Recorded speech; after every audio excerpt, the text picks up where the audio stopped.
Hi, Alan. Welcome to this bonus episode of the Bitcoin IFA podcast. Hey, Dan. Good to be back. Back so soon.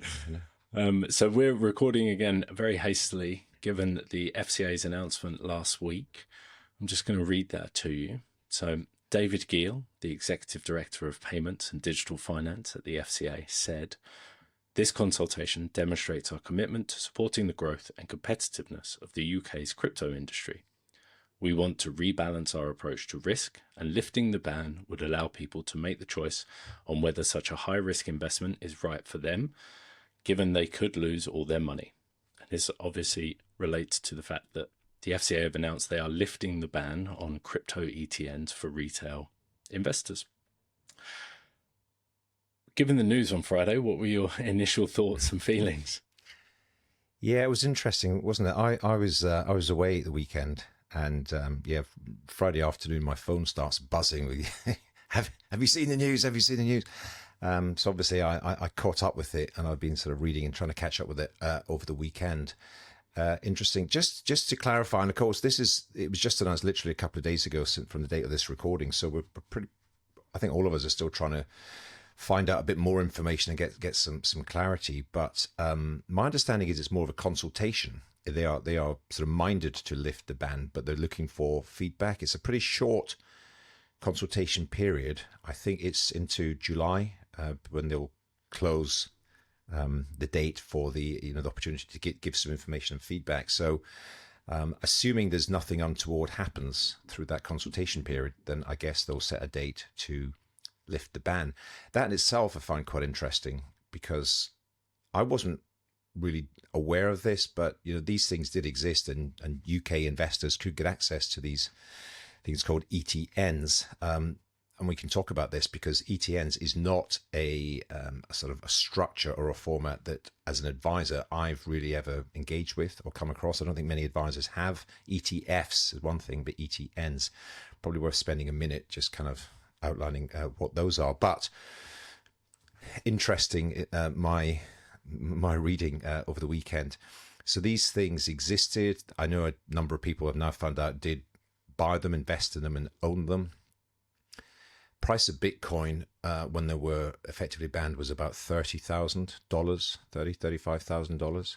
It's now, what is it today, 110 at last count. So there's a fair bit of uplift just in those last few years that retail investors have not been able to access these investment vehicles, which is interesting to say the least. But anyway, so the news is, look, for anyone who's remotely interested in this space and the evolution of investment, digital assets, whatever you want to call it, this has got to be a good thing. It's hopefully an indication of more things to come.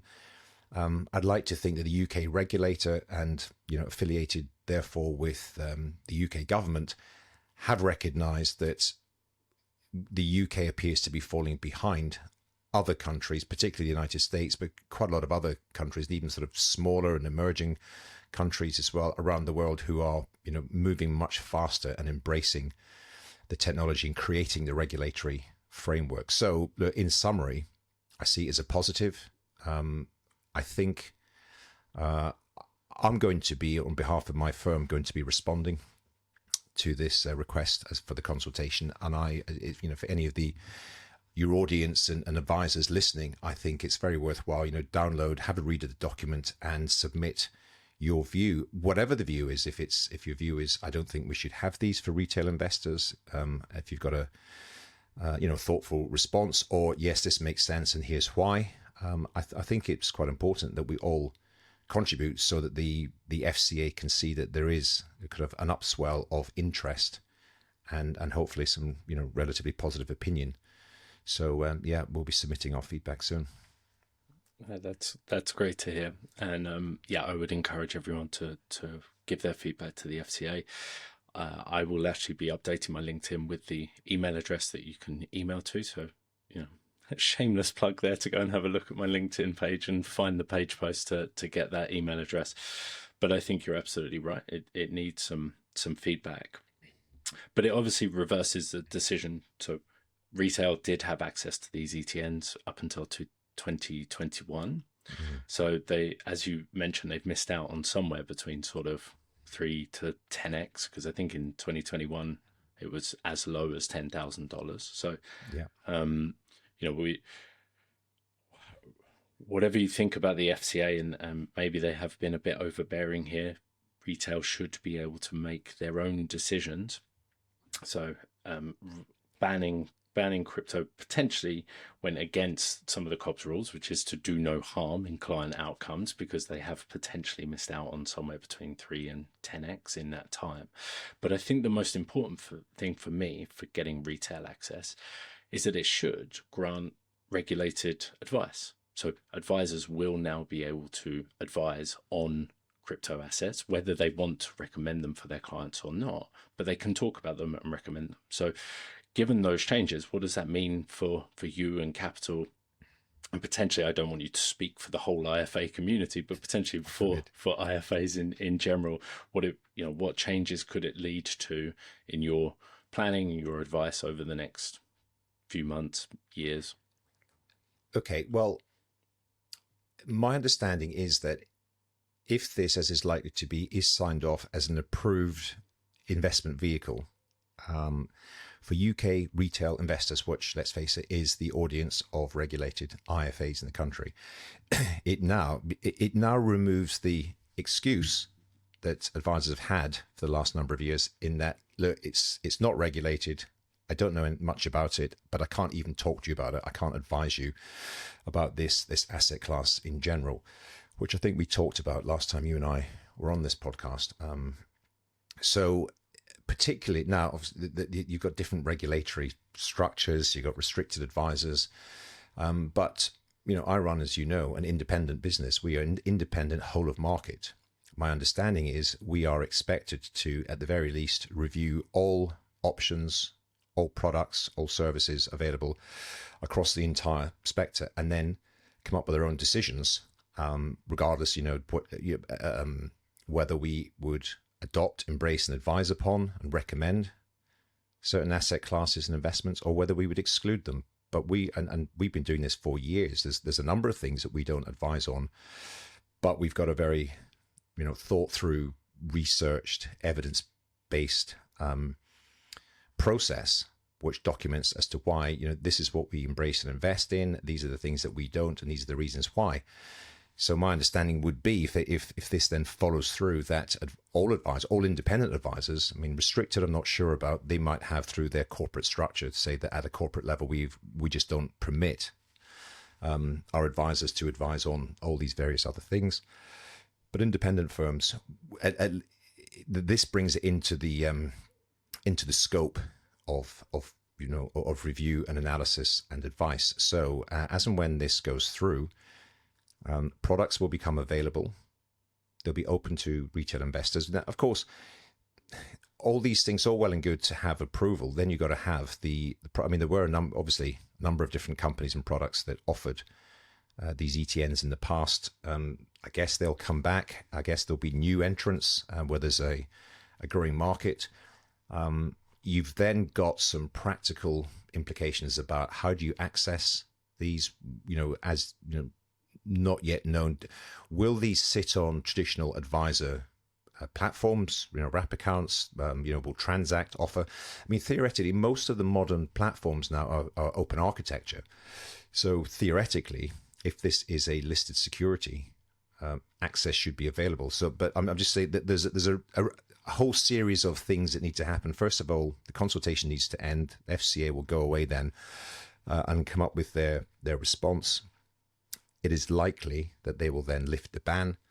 So products will re-emerge, and then advisors will be expected to at least review, analyze, and make an informed choice as to whether they recommend those products. And then you've got to identify, just from a kind of an administrative viewpoint, where do you get access, how do you get access, and then looking for support from compliance advisors and specialists, whether they're in-house or external, as to how does your suitability wording have to change, should you choose to include any of these new ETNs funds within your portfolios. I find it quite interesting, the language of the FCA. It feels like reading through that they are they're talking about this through gritted teeth. They I don't know if you see, if they said it once, they said it 10 times. Investors can lose all their money. You can lose everything, all your life savings, and it keeps repeating that. Yeah, I guess that's true. I guess it's true of pretty much almost anything or most investments, and theoretically you can lose them all. But they're very keen to repeat that, which is fair enough. The other thing that again just kind of goes against the grain for me, but I sort of understand it. The wording is always refers to crypto, and as we've spoken before, no doubt you've spoken on this podcast several times. Bitcoin it is crypto, it's a crypto asset, cryptocurrency, but it really is. I think it's really, really important, and if advisors are on their journey and trying to learn a bit more about it, to get really clear as to why Bitcoin is its own separate entity within the crypto space. And you've got Bitcoin on one side for all the reasons which probably not the scope of this conversation right now, but all the reasons why it's segregated from all the other tokens and cryptocurrencies that exist elsewhere. So I think that's, from an advisor viewpoint, that's really, really important to do. And I think the last thing I'll say as it relates to the question you just raised is this regulation, although the FCA are at great pains to talk about, you could lose all your money and everything else. And this ETN, as I understand it, would be a broad crypto. You can effectively hold any sort of digital asset within it. They're not restricting it to only Bitcoin. I think advisors really have a responsibility, regardless of your own personal views, is to help those clients who have got an interest, who are considering buying, investing, whether you're saying, look, it's not part of our investment philosophy, we don't believe in it. If my own experience is anything to go by, you're going to get some clients, and you're going to get more as it becomes more mainstream. I mean, this was in the kind of mainstream news over the weekend. You're going to get more clients asking about it. The one thing you must do is just make it clear to them that there is Bitcoin, which is volatile in and of itself, there's no question, and there's everything else. And I think that some of the danger with what the FCA are doing, but I sort of get their position. It's very difficult for them to do anything else. But if you blend everything together and see crypto assets, and people pile in and say, well, it's kind of regulated now, so I'm going to buy this crypto ETN, which is a whole bunch of junk. That's where the real risks are. So at the very least, be able to guide your clients, and if anything, steer them away from the most really risky, really exposed ones where you absolutely have a significant chance of losing absolutely everything that you invest. So, I think there's a strong, expectation and responsibility. If this is becoming mainstream, as we said before, Bitcoin is the fastest growing asset class. It's a $2 trillion asset class. The largest economy in the world looks set to create its own strategic reserve with Bitcoin. We've run out of time to say, I'm not interested. I can't advise. It's a Ponzi scheme. I think, frankly, that's amateurish now. We've got to step up, be professional, learn this stuff, understand it. Whatever your opinion is, be prepared to offer an educated and informed view to your clients now and future clients. That's really well said. That's why I say I think it's great that getting the retail access obviously grants advisors the ability to advise on it, and getting regulated advice is what most people want and need from their financial advisors, which means the financial advisors do have to get up to speed. In my workshops, and actually, side note, thank you so much for your kind words on the latest episode of the Trap podcast. I really appreciate it. I was listening to it over the weekend. Pleasure. Credit where it's due. I just wanted to feedback to, obviously, the Real Advisor podcast is another audience. We got quite a decent sized audience nowadays. And again, I don't want to be a complete nutcase and evangelist on this. I'm just all about, that's what Trap, frankly, like this podcast, that's all that is about, is educating, informing, offering resource ideas. Not everything that I say or the guys say on Trap is going to resonate with every one of the audience, for sure.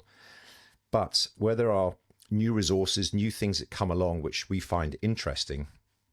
I think that's part of the premise of that podcast. So, yeah, I mentioned it because, as you know, you kindly came in and ran the workshop. I was pleased that, you know, we were the first as far as we both know anyway, first firm to have a Bitcoin specific workshop for our team of advisors and everyone, the broader team, and it went down really well. And so, you know, why would I not share that with others? Because I know that you are now rolling it out to other firms, and based on our previous conversation, I think you're getting some decent engagement now. So, yeah, it was really good. Yeah, we launched the other day the first round of online that sold out in less than 48 hours. There's some paid for gigs as well, so thank you. But within the workshop, I'm obviously very keen to highlight the difference between crypto and Bitcoin. So, yeah, you know, shameless plug here. If anyone is unsure, sign up for our workshop. But the thing that I really wanted to highlight is the last slide of the workshop is that I highlight that things move really quickly in this space. Yeah. And I was not expecting it to move as quickly as it did. It has slightly turned my world on its head from Friday to we're recording on Tuesday. I don't think I've paused for breath yet. But one thing, so it's great that things are moving. Yeah. And the thing I want to highlight really for any advisors listening is exactly what you've just said. I just want to repeat. This is essentially the starting gun. The starting gun fired on Friday.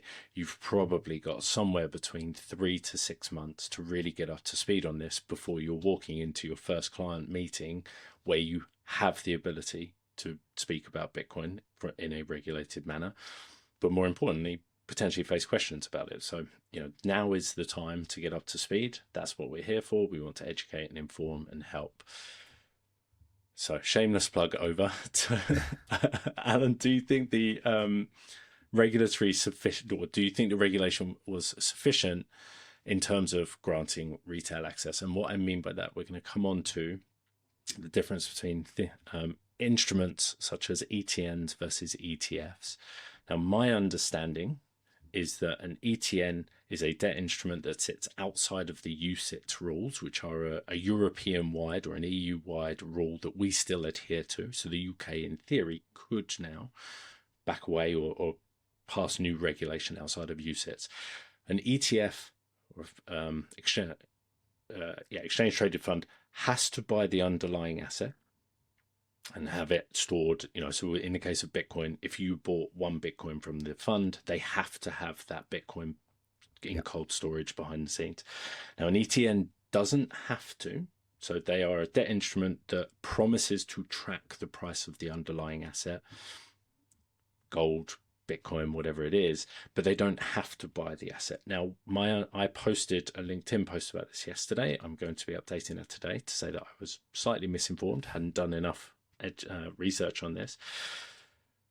My understanding is that most of the European crypto ETNs, and it's important, I think, as well to highlight at this point, that there will be crypto and there will be just Bitcoin specific ones. So it is important to know the difference and know what you are buying or recommending for clients. But my understanding is that most of the European ETNs have chosen to buy the underlying asset, i.e. to have the same amount of Bitcoin in storage that they have sold to clients or, you know, customers through the ETN. So what's your thoughts around that? Do you think it goes far enough? Yeah, I mean, I think this is I said at the beginning, it's a step in the right direction, isn't it? Where we'd like to be if this is, as it is, you know, a serious asset class that advisors ought to be at least reviewing, considering. You know, you'd want as many of the as much availability as possible. I mean, the ultimate ownership of Bitcoin is by investors buying their own Bitcoin and storing it in their own private wallet, which is, you know, perfectly legit. And certainly the sort of, you know, most of the serious Bitcoin investors over the years, that's exactly what they do.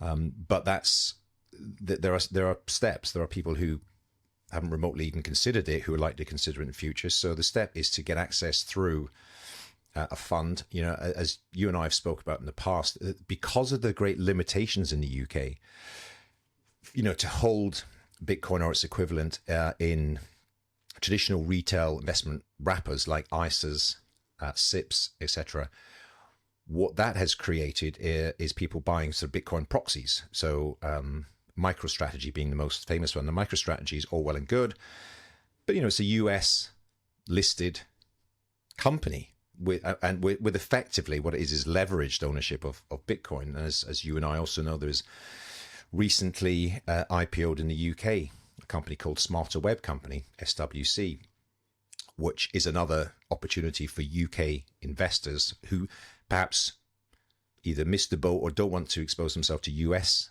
directly equities, can own a British company effectively, which in itself owns and buys Bitcoin. So that is this sort of the historical or the current position actually. Now, when these rules change, so that there will be an addition then. So that same UK normal retail investor can therefore not only add and buy those direct equities, which are effectively a leverage play on Bitcoin, they can own an ETN, like an investment vehicle, and I'm going to presume can hold that if it is an approved and regulated vehicle, hold that within their traditional tax wrappers. Their, as I say, their pensions, ISAs, etc. So that is a starting point.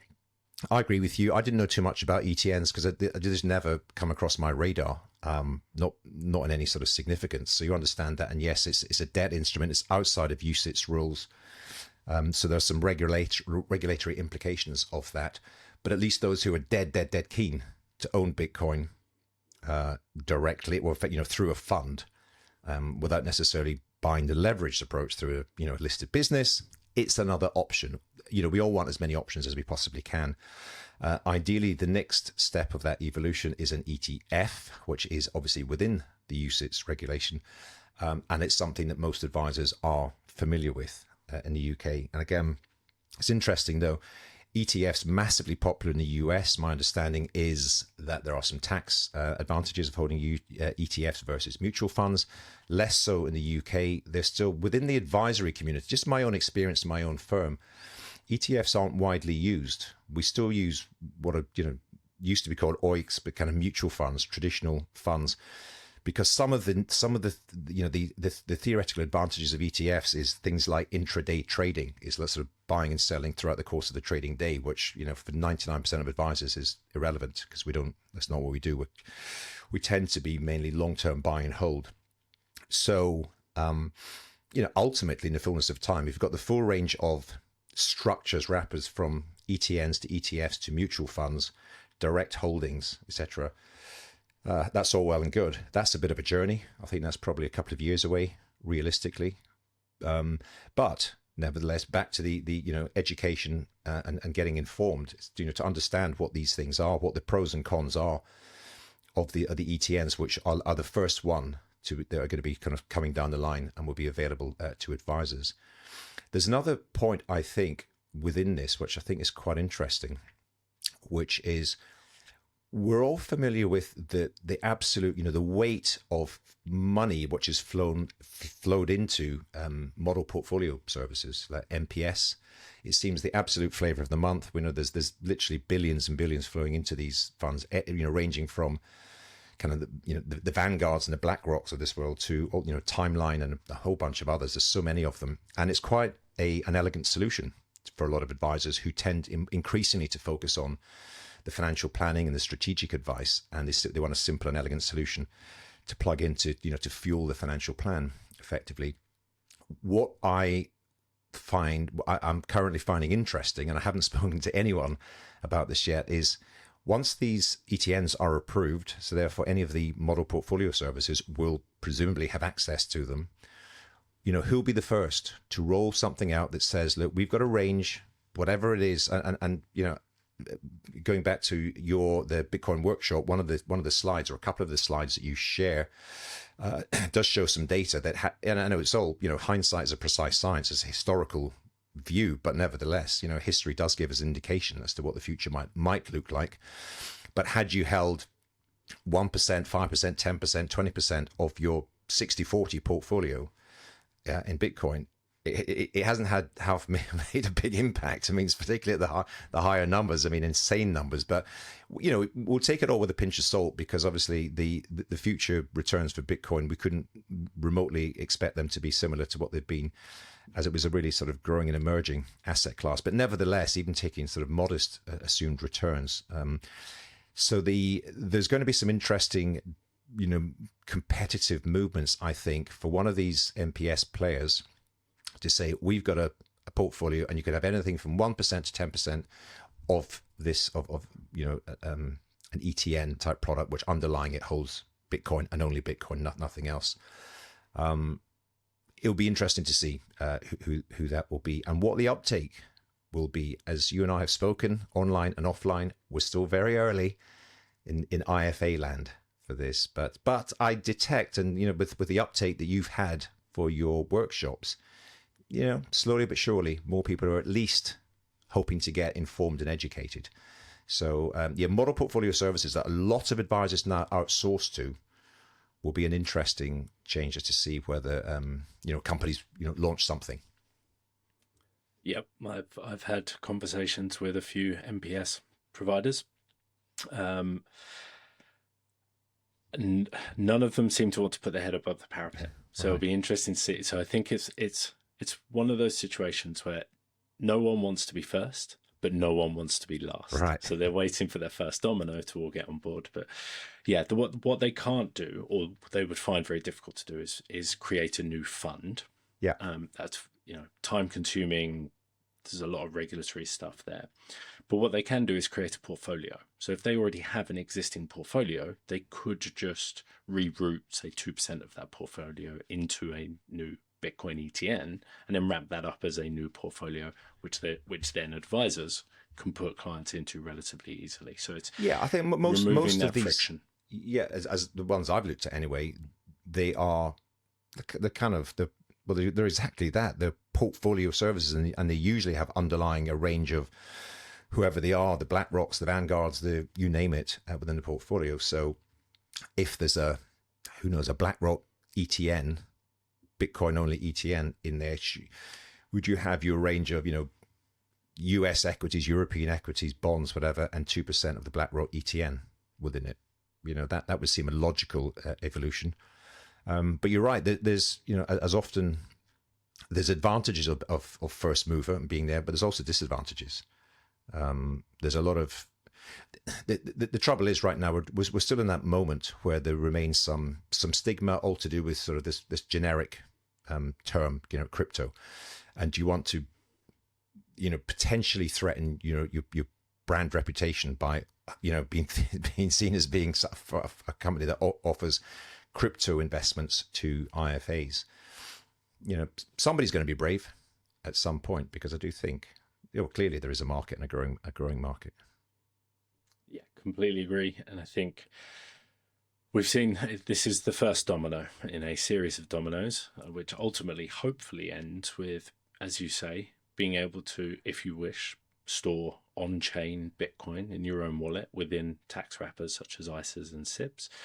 There are currently ways that you can own on-chain Bitcoin within tax wrappers, so using SaaS pensions, and we go into that in a lot more detail in the workshops. We're not going to go through that today. Yeah. But this is, as you say, it's going to be a very, very interesting 6 to 12 months. The starting gun has been fired. This is the first domino. I'm wary of time, so we're going to wrap this up. And I would hope, Alan, that you come on again a number of times throughout that journey as the dominoes fall. I'd be delighted to. It's definitely interesting, as you say. Things are starting to move. You and I spoke about you even launching this podcast, many, many months ago.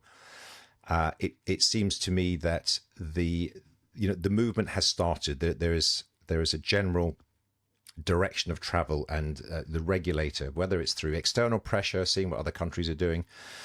Let's face it, the country isn't exactly thriving right now. And if there's an opportunity to create, because what I know and what you definitely know is there's a very significant kind of entire ecosystem industry which is focused on it. And there's a lot of opportunity for revenue, for tax, for any number of things. So let's hope that the powers that be are, seeing sense, and they're simply opening up to the thoughts that this could be something for retail investors, for all investors to get access to.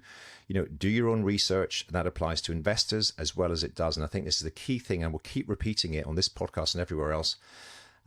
If you're an advisor, all advisors have always prided themselves on their level of knowledge and education. The entire sector has really upped its game since RDR qualifications, chartered level 6, level 7. This is just something else for you to know more about. Whatever your personal outlook or view is, be informed, be educated, and share your thoughts with your clients and future prospects. I think it's really important. Great advice. Thank you, Alan.